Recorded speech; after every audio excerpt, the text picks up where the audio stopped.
الحمدللہ رب العالمین والعاقبۃ للمتقین والصلاۃ والسلام علی خاتم الانبیاء والمرسلین اما بعد فاعوذ باللہ من الشیطان الرجیم بسم اللہ الرحمن الرحیم قال اللہ تبارک وتعالی فی کلامہ المجید یا ایھا الذین آمنوا اتقوا اللہ وقولوا قولا سدیدا یصلح لکم اعمالکم ویغفر لکم ذنوبکم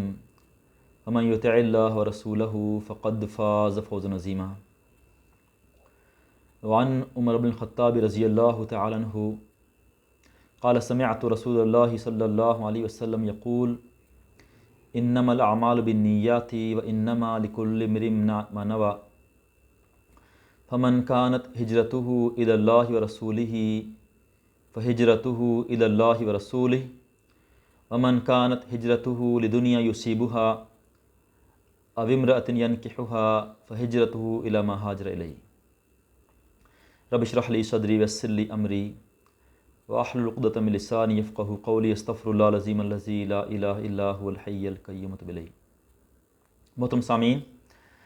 میں نے آپ کے سامنے ایک آیت تلاوت کی ہے۔ اللہ تعالیٰ کا ارشاد ہے، اے وہ لوگو جو ایمان لے آئے ہو، تم اللہ تعالیٰ سے ڈرو اور بالکل سیدھی اور کھری بات کرو۔ اللہ تعالیٰ تمہارے اعمال کی اصلاح کر دیں گے اور تمہارے گناہوں کو معاف کر دیں گے، اور جو کوئی بھی اللہ کی اور اس کے رسول کی اطاعت کرے گا یقیناً اسے عظیم کامیابی مل جائے گی۔ اور سیدنا عمر فاروق رضی اللہ تعالیٰ عنہ سے روایت ہے، آپ بیان کرتے ہیں کہ میں نے رسول اللہ صلی اللہ علیہ وسلم کو یہ فرماتے ہوئے سنا کہ یقیناً تمام اعمال کا دار و مدار نیت کے اوپر ہے، ہر انسان کو وہی کچھ اجر و ثواب ملے گا جس کے لیے اس نے نیت کی ہوگی۔ لہٰذا جس کی ہجرت اللہ کی راہ میں اور اس کے رسول کی راہ میں ہوگی تو اس کی ہجرت اللہ اور اس کے رسول کی طرف ہی شمار ہوگی، اور جس نے ہجرت کی دنیا حاصل کرنے کے لیے یا کسی عورت سے شادی کرنے کے لیے تو اس کی ہجرت اسی کے لیے ہوگی۔ اس حدیث کے اندر ہمیں جو نیت کی اہمیت ہے اور اللہ تعالیٰ کے لیے اخلاص کی اہمیت ہے اس کا ہمیں پتہ چلتا ہے۔ یہ ایک انتہائی مشکل کام ہے کہ انسان کے ذہن پر ہر وقت یہ بات طاری رہے کہ اس نے اپنا ہر کام اللہ کی رضا کے لیے کرنا ہے۔ بہت مشکل کام ہے یہ، اس لیے بعض تابعین کے بارے میں آتا ہے کہ وہ بیان کرتے ہیں کہ ہمیں اپنی نیت کو خالص کرنے کے لیے بعض اوقات 40 سال لگے، اور سلف صالحین کے کلام کے اندر ہمیں نیت کے بارے میں، اخلاص کے بارے میں بہت کچھ ہمیں پڑھنے کو ملتا ہے، کیونکہ انسان جو کام بھی کرتا ہے اس کا کوئی نہ کوئی مقصد ہوتا ہے۔ دیکھیں، نیت کا دعویٰ کرنا، اخلاص کا دعویٰ کرنا یہ آسان کام ہے، لیکن اس کو پوری زندگی نبھانا یہ ایک انتہائی مجاہدہ طلب کام ہے۔ لیکن جب انسان دین کی بات کرے، علم کی بات کرے، آخرت کی بات کرے، اخلاق کی بات کرے تو اس کو انتہائی سوچ بچار کے دسیوں بار اپنے دل کے کونوں کو کھرچ کر یہ دیکھنا چاہیے کہ خدا نہ خواستہ اس کی نیت میں کوئی فطور تو نہیں ہے، کہیں کوئی کھوٹ تو نہیں ہے اس کی نیت کے اندر۔ وہ آخر چاہتا کیا ہے؟ کسی عمل کے حوالے سے بھی دنیا طلب کر رہا ہے، وہ شہرت چاہتا ہے، لوگوں کی تعریف سننا چاہتا ہے، مال جمع کرنا چاہتا ہے، اپنے آپ کو اچھا دکھانا چاہتا ہے، وغیرہ وغیرہ۔ بے شمار ایسے چیزیں ہیں جن کو انسان چاہتا ہے اس دنیا میں جب وہ کوئی کام شروع کرتا ہے۔ لہٰذا ہمیں یہ دیکھنا چاہیے کہ ہم نیت کو جانچنے کے لیے کیا معیار دیکھ سکتے ہیں۔ مثلاً ہمیں یہ دیکھنا چاہیے کہ انسان جب بھی کوئی کام کرے تو وہ یہ سوچ لے کہ وہ کام لوگوں کو دکھانے کے لیے کر رہا ہے یا خدا نہ خواستہ اسے لوگوں کی کوئی تعریف سننی ہے، واہ واہ سننی ہے، یا اس کے بعد ہم یہ دیکھیں کہ اگر انسان نے کوئی کام کیا ہے تو وہ لوگوں کی تعریف اور ان کی مذمت سے نکل جائے، اس کا دل ان کی تعریف میں اٹکا نہ رہے، اور نہ ہی ان کے برے بھلے کہنے سے، ان کی مذمت کرنے سے وہ خوف زدہ ہو۔ جب اس کی نیت اللہ تعالیٰ کی رضا ہے تو پوری دنیا جو چاہے کر لے، اس نے اللہ کی رضا کے لیے ہی کام کرنا ہے۔ پھر اس کے اندر ایک معیار یہ مقرر کیا گیا ہے کہ اس کو اپنا عمل چھپانا، پوشیدہ رکھنا زیادہ محبوب ہو بنسبت ظاہر کرنے کی، یعنی وہ پوری کوشش یہ کرتا ہو، یہ چاہتا ہو کہ میرا جو نیک عمل ہے، میرا کوئی بھی کام ہے، وہ لوگوں کے سامنے کم سے کم آئے، ظاہر نہ ہو۔ البتہ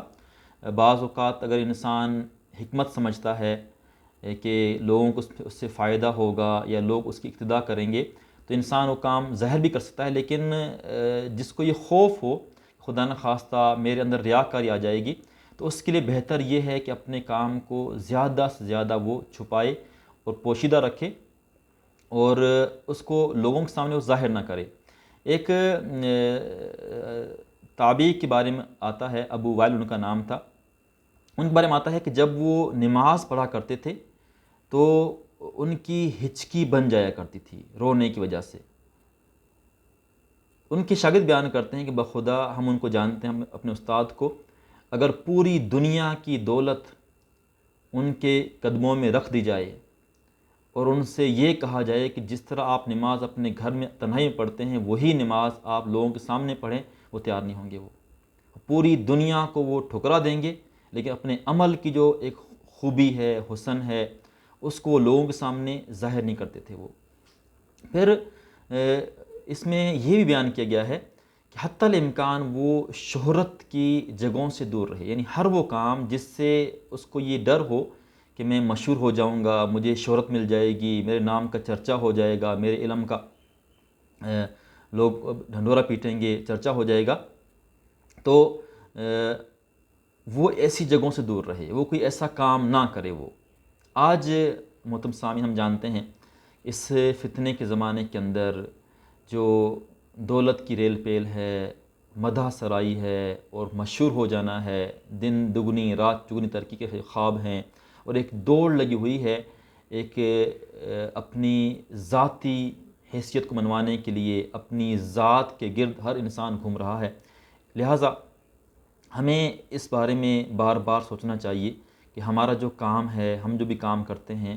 اس کی اصل نیت اور غرض و غایت کیا ہے، اس میں اللہ تعالیٰ کا حصہ کتنا ہے، ہمارے نفس کا حصہ کتنا ہے۔ پھر اس میں ایک معیار یہ مقرر کیا گیا ہے کہ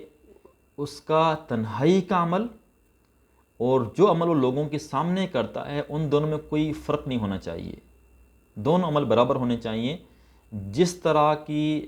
کوالٹی اس کے عمل میں جب وہ تنہا ہوتا ہے وہ نظر آتی ہے، تو بالکل وہی چیز لوگوں کے سامنے بھی ہونی چاہیے۔ اگر تنہائی میں تو انسان عمل صحیح نہیں کرتا ہے اور لوگوں کے سامنے خوشنما بن جاتا ہے، بڑھا چڑھا کر پیش کرتا ہے، زیادہ محنت کرتا ہے اور زیادہ اپنے کام کو اچھا پیش کرنے کی کوشش کرتا ہے، تو علماء نے اس کو اخلاص قرار نہیں دیا ہے۔ اگر اس میں اخلاص ہوتا تو اس کا ظاہری عمل اور اس کے پوشیدہ عمل میں کوئی خاص فرق نہ ہوتا۔ اس لیے اخلاص کی ایک تعریف یہ بھی کی گئی ہے کہ انسان کا ظاہری عمل، انسان کا باطنی عمل دونوں برابر ہونے چاہیے، اور ریاکاری کی تعریف یہ بھی کی گئی ہے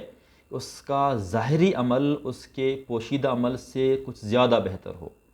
کیونکہ وہاں پر ایک دل میں کھوٹ آ جاتی ہے کہ لوگ مجھے اچھا سمجھیں گے۔ اور اس کے بعد انسان یہ بھی سوچے کہ بڑی محنت کرنے کے بعد، سب کچھ کرنے کے بعد اور سب کچھ اچھا کرنے کے بعد بھی انسان اپنے آپ کو قصوروار سمجھے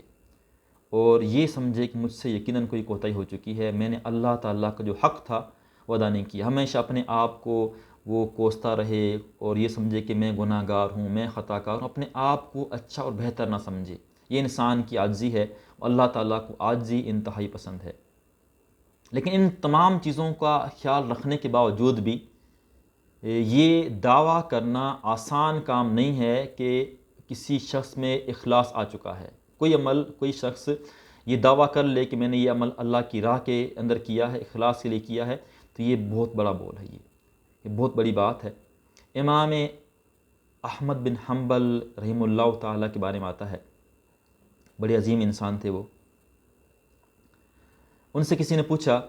کہ کیا آپ نے اتنا علم حاصل کیا ہے، وقت کے امام بن چکے ہیں، کیا آپ نے سارا علم اللہ کی رضا کے لیے حاصل کیا ہے، آپ میں اخلاص تھا؟